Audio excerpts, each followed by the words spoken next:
Kia ora everybody, welcome to Point of View. This is your monthly podcast talking about what is coming up in the cinemas and on streaming out there in the world of film.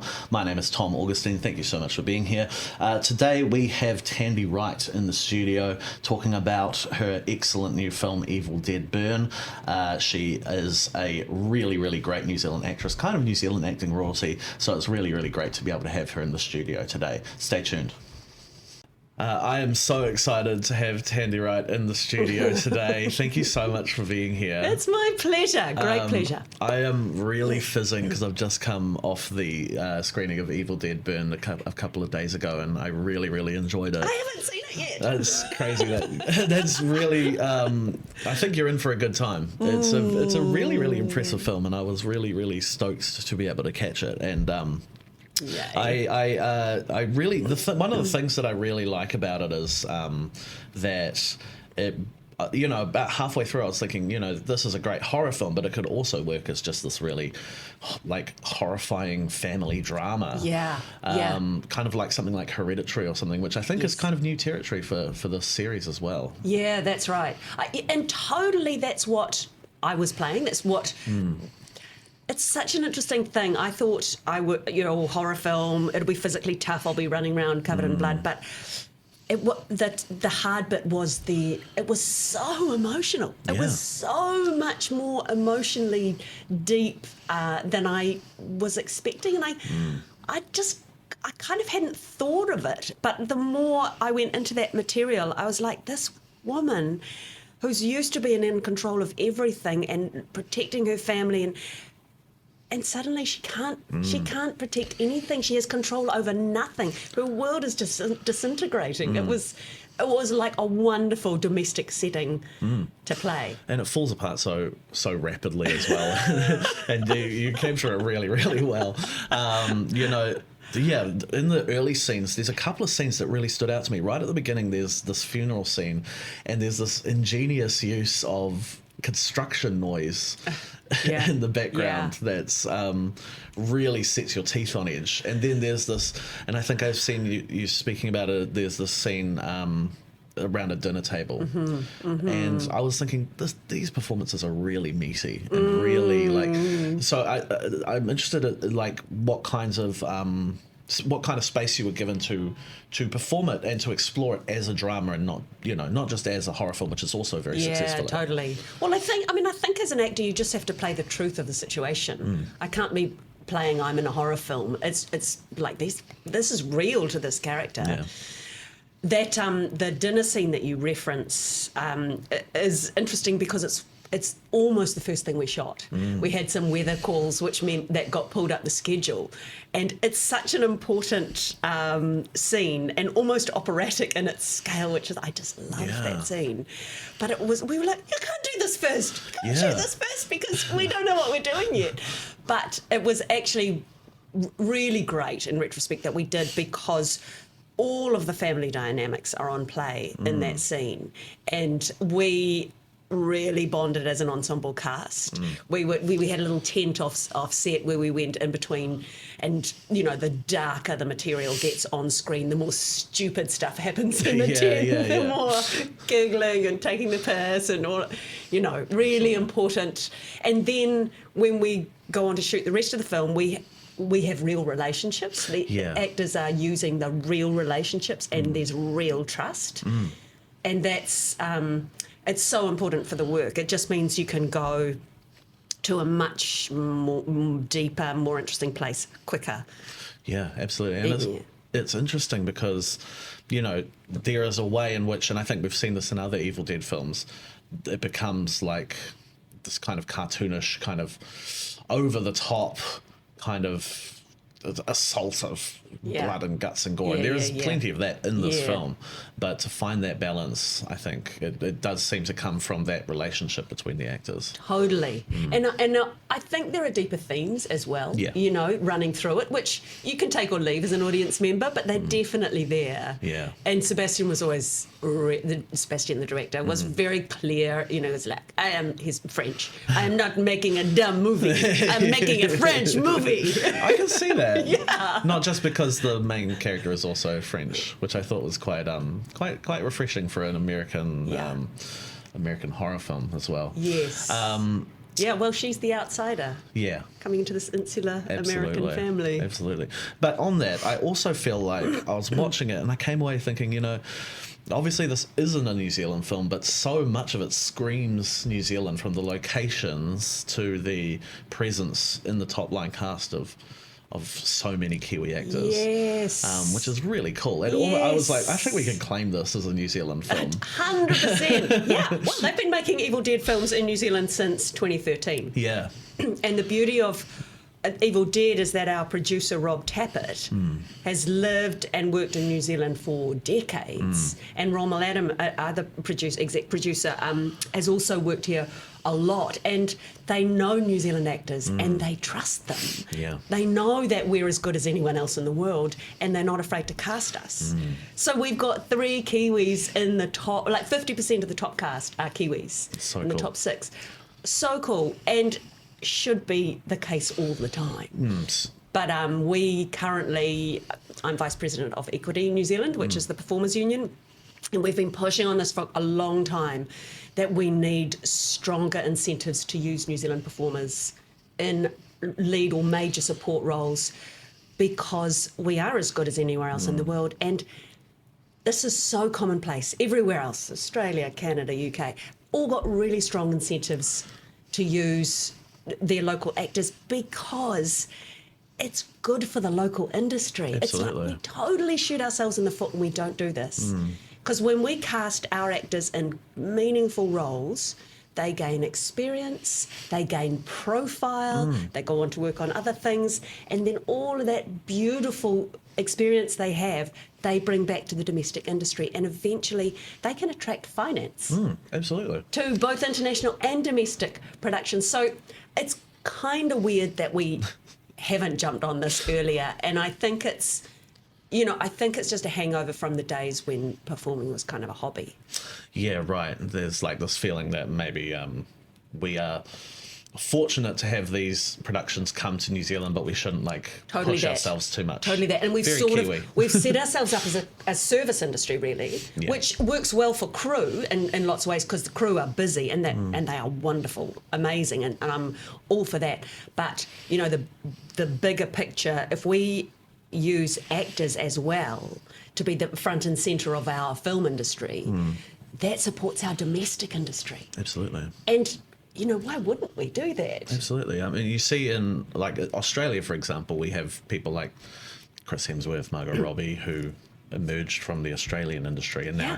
top line movies Exactly. draw people Yeah, to come and watch. totally. We could have that here as well. Those guys did not come out of the womb more talented. They exist in an ecosystem that supports and protects them. In New Zealand, we seem to be allergic to any kind of regulation, but that needs to change because there's money to be made in having really great high-profile actors. Absolutely. And now our screen industry is $4 billion industry. Yeah. There's money to be made, folks. And we've been telling successive governments this, and I think they're starting to hear Yeah, it. absolutely. And, you know, it's good for everyone. It's good for our producers. It's good for our crews.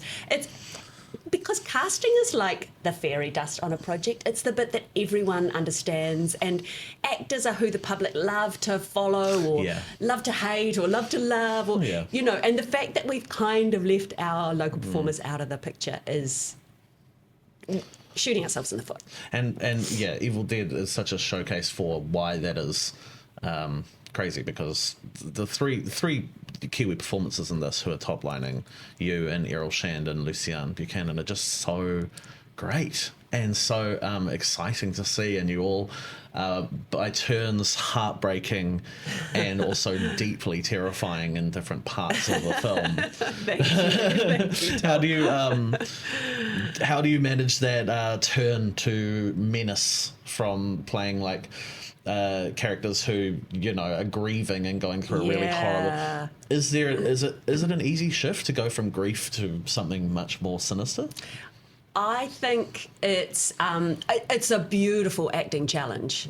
One of the things that I love about, that I'm learning to love about horror, because horror freaks me out. Yeah. But the great thing as an actor working in this world, some of the most interesting roles that I've played in recent years have been in horror. Women are complicated. But because it's not quite the real world, it's a really playful genre. Yeah. So things can be heightened, they can be slightly operatic, and then very, very real. And some of this camera work on this film that Sebastian was setting up, holy hell, it was so beautiful, and shots that I've never seen before. So there's that kind of beautiful creativity and playfulness right through the genre. For me, in this role, it was very physical. It was I've never done so many physical warm-ups for a role as because when it was sort of like I have to get my brain out of the way to let my body know what to do in this, which sounds woo-woo and weird, but it's more like if I was in a fight or flight situation, my body knows what to do. My brain's going to panic, but my body is kind of like, that's what I'm wired for. And so this film felt like that. Yeah, absolutely. But I wasn't using all of this because this is like the technical, all of my heart because it was so emotional, and then all of the physical stuff because, was running around in stunts and upside down, and, all of that stuff as well. So, I'm so interested in some of the special effects in this because there's a lot of blood and guts and gore. And just like how much time goes into some of these, these are characters who are possessed by demons and get cut up and beat up and mutilated and so on. And so like how long does that process take and what goes into it? Yeah, well, characters like Maud Davey, who plays my mum, she would be in makeup for because she's only 60 something. She's young Maud, but they're making her up to look like about 85 because she had to have a level of fitness for that role. She's so cool. She's so great, oh my God, she's so fun. She's the comic relief. Hey, so she would be in prosthetics, I think, about 4 hours every day, and Errol similarly. When he, So, but the beauty of having such a kind of a strong heritage of making those films here is that our amazing creative HODs in the crew. They know what's coming and they're planning for it before it's happened. So I was listening to Jane O'Kane, head of makeup, saying that even before they've talked to special effects, they're building blood pouches inside the prosthetics and stuff because they know, they're planning for that. They've been in this world. It's going to be required. There's really strong DNA of those films here. That's great. I worked recently on the Spartacus at House of Asher, and that's similar. Being made in New Zealand for so long, people know exactly what's going to be required, and it just means you can up your game so much faster. That's so great. Yeah. Now, you did briefly mention that you are not usually a massive horror watcher, and yet we know you and love you here in New Zealand for a lot of things, but I feel like internationally you will be known for this and for Pearl. Yes. So you're kind of emerging as one of New Zealand's great scream queens. I'm a scream queen now. I love it. I'm into it. Yeah, how does it feel to you being someone who is not necessarily a big horror watcher, but I feel like that is actually the case with a lot of really great scream queens, is that they are a little bit like antagonistic to the genre sometimes in their own time. I mean, I've sort of been thinking about this, and when I was a teenager, there were quite a lot of horror films were about young women wearing not enough clothes, being chopped up in the woods, and it was kind of like, there's nothing for me here, But horror has changed. It's really evolved. It's having such a moment, right, with Backrooms and Obsession. But I think it's probably one of the most creative places now to explore and play. Yeah. Whatever you want. So it has got. I think I need to get over my squeamishness. Although I was talking to Tamar, one of our publicists, our amazing publicist actually, and she was saying there have been studies about what's the purpose of horror biologically? What are we looking for? And there's something about that it creates emotional resilience among the audience. Yeah. I guess when you get frightened and you get used to that, and but I'm like, that's not great for actors. We Yeah. we need access to every emotion, Absolutely. possible. So Yeah. I don't really want to build up my emotional resilience in that way. So you'll maintain your distance, probably. I will. Yeah, that's great. Did you watch the other Evil Deads beforehand? I actually didn't, but I discussed it with Sebastian about, because ordinarily I would. I'd be big on back catalogue stuff, but he was like, because. And if listeners don't know, every Evil Dead film is completely its own universe. Standalone, yeah. So you don't need to have, watch the others to enjoy, although most fans will have. Yeah. But I talked about it and he said, you know what, I think it might be better if you don't, because this film's not like the other ones. It's different in tone. Yeah. It's a completely different world. And so... yeah, I think that was the right decision for me. Yeah. To be like, I'm just making this. This is just Susan now. Here. Yeah, this is what's happening. Yeah, that's great. Yeah. And I think it is testament to Evil Dead that it evolves and changes as time goes by. It started off as this very the original is this low budget, plays it pretty straight horror, and then it turns into this big cartoonish thing, and then it turns again in the modern day into a very visceral experience and then now it's got this element of family drama as well. Yeah, but still humour through it. Yeah, absolutely. Yeah, but what I love about what Rob Tappert and Rom Sam Raimi, what they do is they shoulder tap young directors who are coming through, like Sebastian, and so there's this really new, fresh energy that comes with them to create their own kind of world. It must be the most amazing kind of experience for those guys to be like, holy shit, now I get to so make cool. The film I've always wanted to make.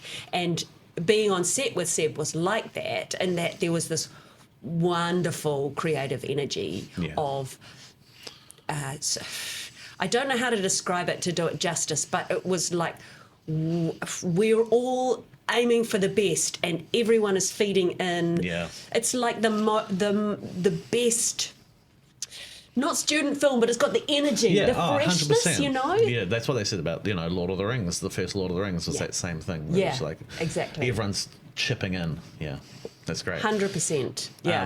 Tandi, it's so great to have you here in the studio. Thank you so much for being here. Evil Dead is going to be in cinemas. When is it coming I believe it's July the 9th in New Zealand. Yeah. Yeah. Very cool. That's great. Thank you so much for being here. Congratulations. I really love this film. It's my pleasure. I can't wait to see it. Absolutely. Thanks, Tom. Thank you.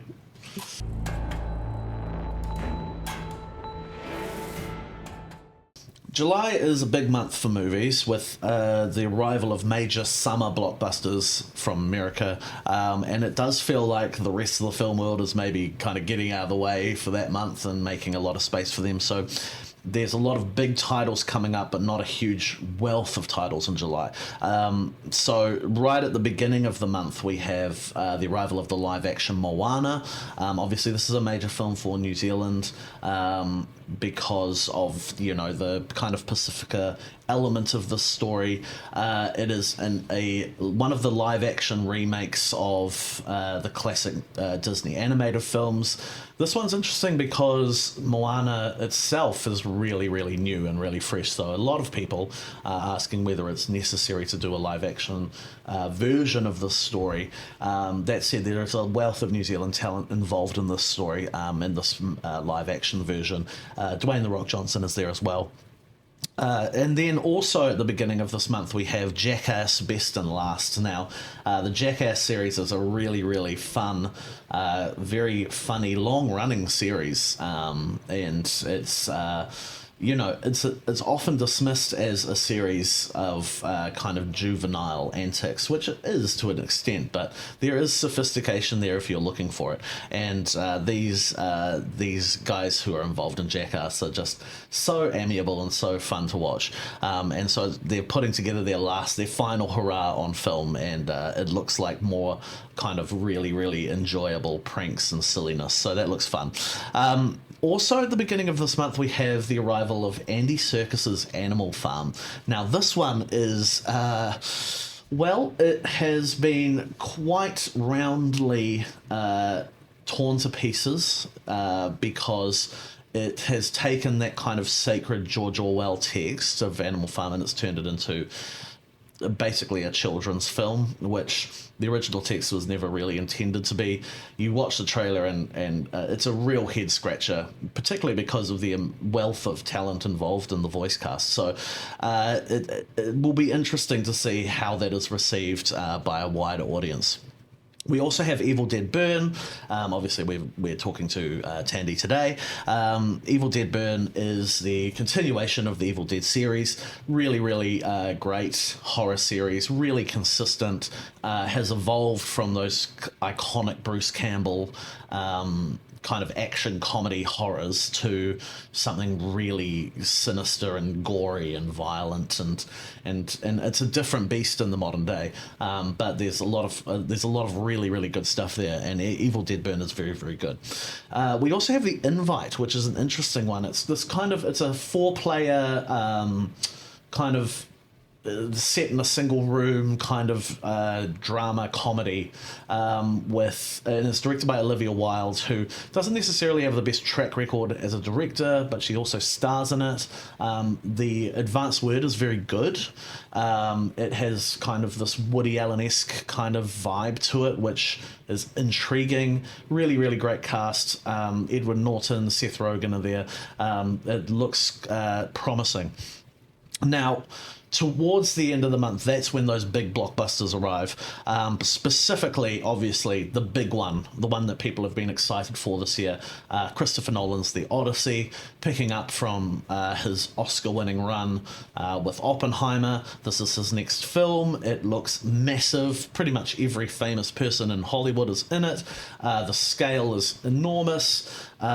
There has been some back and forth about the kind of Americanization of it, using kind of modern day parlances in the script and that kind of thing. But, any new Nolan film is a reason to go to the cinema. And so I will be there in IMAX. You've got to see it in IMAX if you're going to go and see The Odyssey, as far as I'm concerned.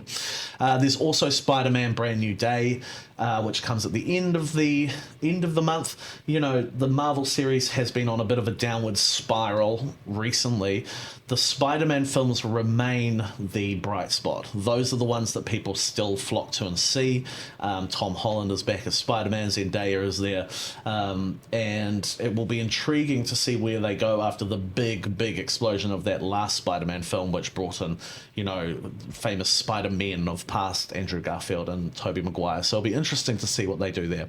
We also have these two interesting New Zealand films coming, which are I Object, which is Andrew Niccol's new kind of family film. Carl Urban's in there in the cast, Anna Faris. It looks like a very interesting film. There's not a huge amount known about it. We haven't actually got a trailer for that yet, but it will be interesting to see what Andrew Niccol, the great director of Gattaca and so on, brings to the table here. There's also Stories About My Body, which is an adaptation of a stage show by Morgana O'Reilly, the great Morgana O'Reilly, who is well known and well loved here in New Zealand. It'll be great to see what that looks like on the big screen. And then also I wanted to highlight a lesser known film which has just been at the French Film Festival but is coming out this month in wide, which is L'Étranger, The Stranger, which is Ozon's take on the Camus novel. It's very, very interesting approach to the story. It's a very powerful film, and it looks great. It's well worth your time, particularly if you haven't read the original Camus novel. It's a real joy to behold.